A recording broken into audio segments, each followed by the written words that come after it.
The year is 2025. The world watches Iran, holding its breath. What we are seeing is not just another protest.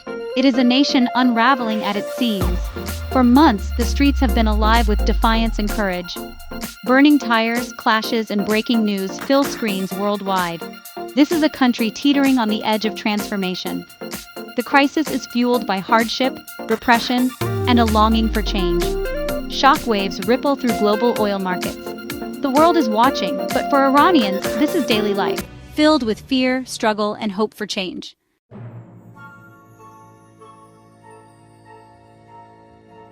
Behind the dramatic news clips and the expert analysis lies a deeper, more personal story. It is a story of ordinary people caught in extraordinary circumstances.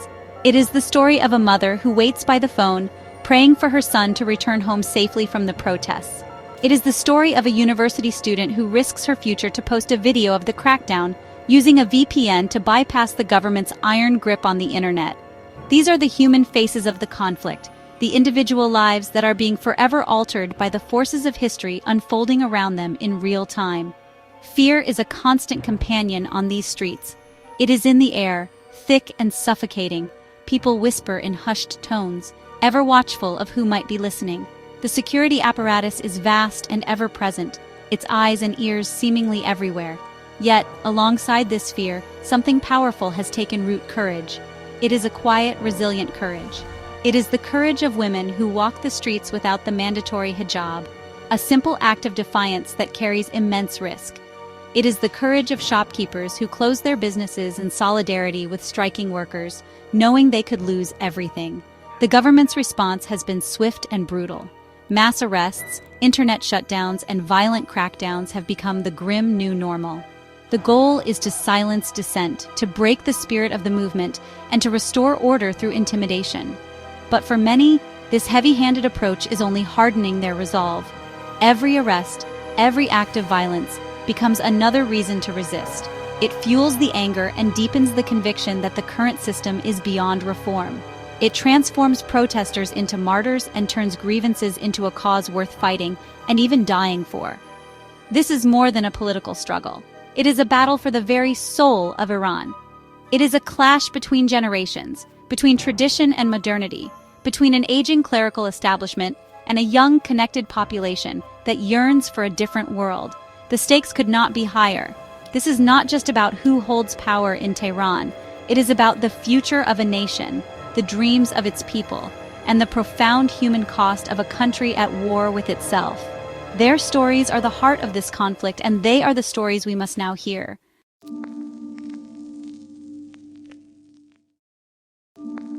Every fire begins with a single spark.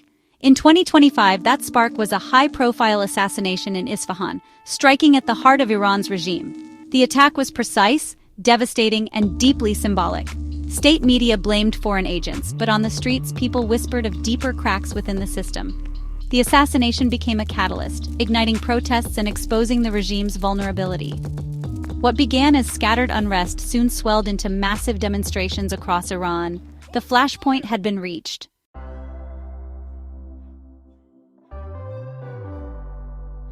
While the assassination provided the political spark, the economic collapse provided the fuel. By early 2025, years of sanctions and mismanagement had pushed Iran's economy into freefall. The rial became worthless, hyperinflation soared, and life savings vanished overnight. Long lines for bread and fuel, empty pharmacy shelves, and impossible choices haunted families. The regime's denial rang hollow as the gap between rich and poor grew. Desperation united Iranians in protest, transforming discontent into a revolutionary force.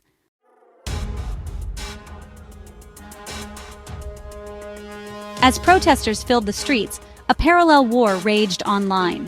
VPNs, encrypted apps, and satellite terminals became lifelines for Iran's tech-savvy youth, who used smartphones to document, organize, and defy censorship. The regime struck back with sweeping internet blackouts, plunging cities into digital darkness and isolating protesters. Yet, activists found new ways to connect, smuggling in Starlink terminals and sharing guides to bypass censorship.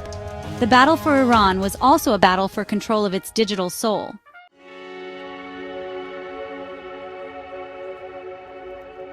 The internal turmoil inevitably spilled beyond Iran's borders, transforming a domestic crisis into a regional powder keg. The strategic Strait of Hormuz, the narrow waterway through which a significant portion of the world's oil flows, became a focal point of tension. In a move seen as both a show of force and an act of desperation, elements of the IRGC Navy began harassing international shipping. Drones buzzed dangerously close to Western warships, and fast attack craft engaged in provocative maneuvers against oil tankers. These were not random acts. They were calculated attempts to deflect domestic pressure and warn the world of the chaos Iran could unleash if pushed too far. The region reacted with immediate alarm. The United States and its European allies bolstered their naval presence in the Gulf, dispatching carrier strike groups and increasing air patrols. Saudi Arabia and the United Arab Emirates, Iran's regional rivals, placed their militaries on high alert. A tense and dangerous standoff ensued, with warships from hostile nations operating in dangerously close proximity.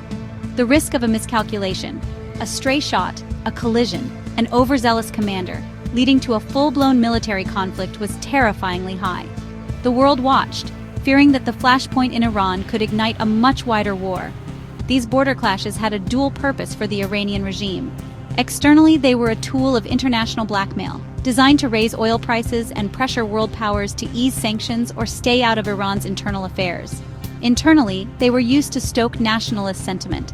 State media portrayed Iran as a nation under siege, bravely standing up to foreign aggression. The government hoped that by creating an external enemy, it could rally a fractured population behind the flag. They tried to shift the narrative from one of domestic protest against tyranny to one of patriotic defense against foreign enemies. However, this strategy largely backfired. For a population exhausted by decades of isolation and conflict, the prospect of another war was met not with patriotic fervor, but with deep anxiety and anger.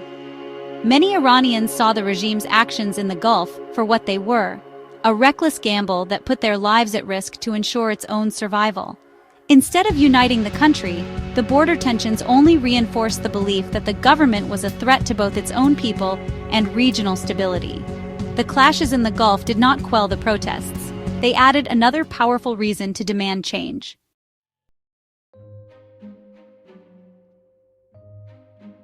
My name is Sarah. I was a literature student in Tehran. Now the university gates are locked, and the streets have become our classroom.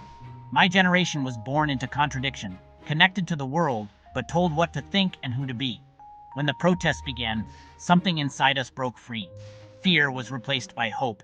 We organize in secret, using encrypted apps, risking everything to be heard. We are students, poets, engineers, and dreamers. We fight for a future without fear. This is our diary of defiance, written on the streets of our city.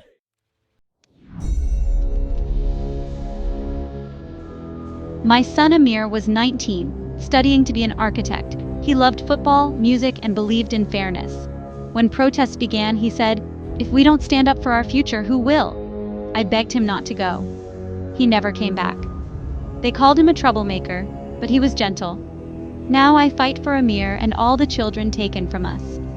We mothers gather, share stories, and demand answers. They fear our grief, but we will not be silent.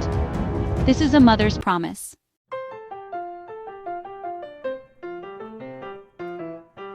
For 30 years, I have opened my small carpet shop in the Grand Bazaar every morning.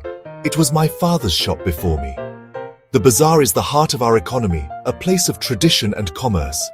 But the economic crisis became a hurricane that destroyed everything. There are no tourists, and my own people cannot afford to buy bread, let alone carpets. The decision to strike was not easy. To close your doors is to cut off your own livelihood. The great ancient heart of Tehran's commerce fell silent. The shuttered storefronts were our protest. It was an act of solidarity, a signal to the young people on the streets that they were not alone. This silent strike is our voice.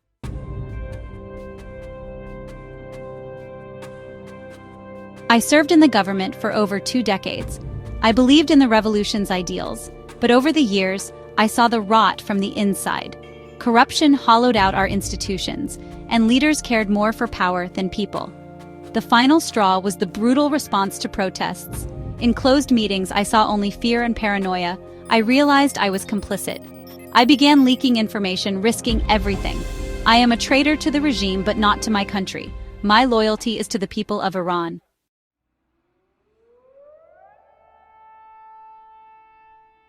In Iran, art has always been a form of resistance. What we cannot say in words, we paint on city walls. My art is my testimony. Portraits of martyrs, women cutting their hair, the sign of victory. Security forces erase our murals, but for every image they cover, two more appear. Our struggle is now part of the city's fabric.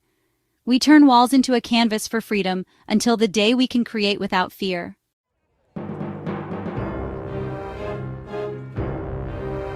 Iran's internal chaos has put the global economy at risk, all because of oil.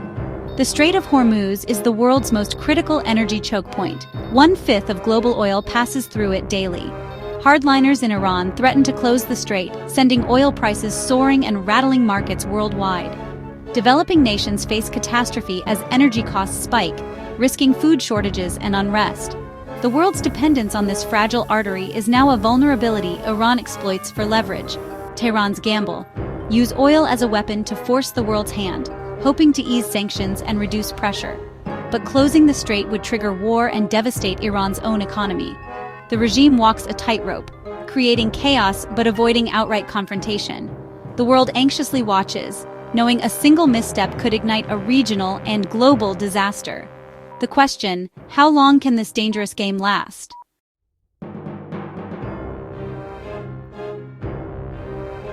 Iran's crisis is now a battleground for global power. The US faces a dilemma: support democracy or risk chaos and terrorism from a failed Iranian state. Washington uses sanctions and diplomacy, avoiding direct conflict.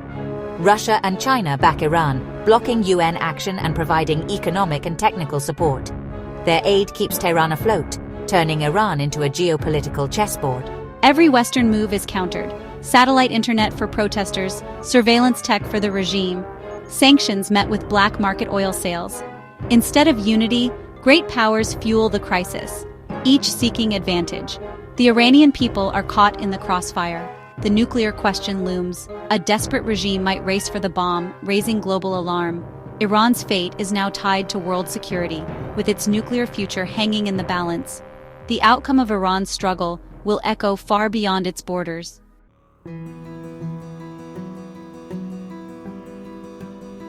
For Israel, Iran's turmoil is both threat and opportunity. Decades of shadow war, spies, cyber attacks, assassinations have defined their rivalry. Israel's top concern: Iran's collapse could unleash nuclear or missile chaos. Covert Israeli actions aim to degrade Iran's capabilities, even as they risk escalation. Some in Israel see a chance to reshape the region if the regime falls, weakening proxies like Hezbollah and Hamas. But overt support for protesters risks backfiring, so Israel stays in the shadows. Every explosion and missile raises the stakes in this now hot Cold War. The outcome in Iran will define this conflict for years to come.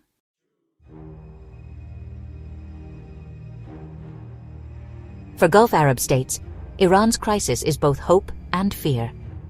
The fall of Iran's regime could end decades of rivalry, but chaos or a successful revolution could destabilize the region or inspire unrest at home. Gulf states call for stability, quietly bolster defenses, and keep channels open with all sides. Their goal: contain fallout and protect their own regimes. They're not cheering for revolution, they're bracing for impact. The crisis accelerates new alliances, like Gulf states normalizing ties with Israel to counter Iran. Military and intelligence cooperation intensifies as the region chooses sides. Old conflicts are redrawn, and the Gulf watches anxiously, hoping the fire doesn't spread. The stakes for the neighborhood have never been higher. The region holds its breath.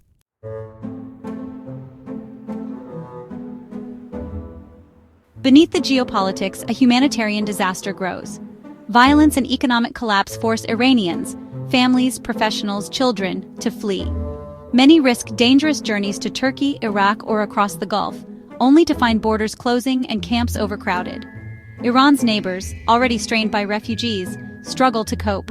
The world's focus on politics leaves the human cost overlooked. Even a small fraction of Iran's 90 million people fleeing would dwarf past crises, destabilizing the region and beyond. The exodus drains Iran's future, crippling any hope of rebuilding. The refugee crisis is a stark reminder. When governments fail, ordinary people pay the price. The world cannot ignore the human toll.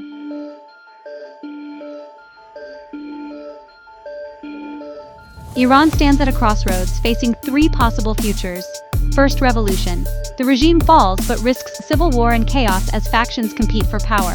Second, brutal crackdown. The regime crushes dissent, isolating Iran and traumatizing its people for a generation. Third, internal reform. Pragmatists sideline hardliners, offering concessions to save the system. But many doubt this is possible. Each path carries grave risks and uncertain rewards. The world watches, largely powerless, as Iran's fate is decided on the streets. The great powers play their game, but the next move belongs to Iranians. The choice will reshape the Middle East and the world for decades. The stakes could not be higher.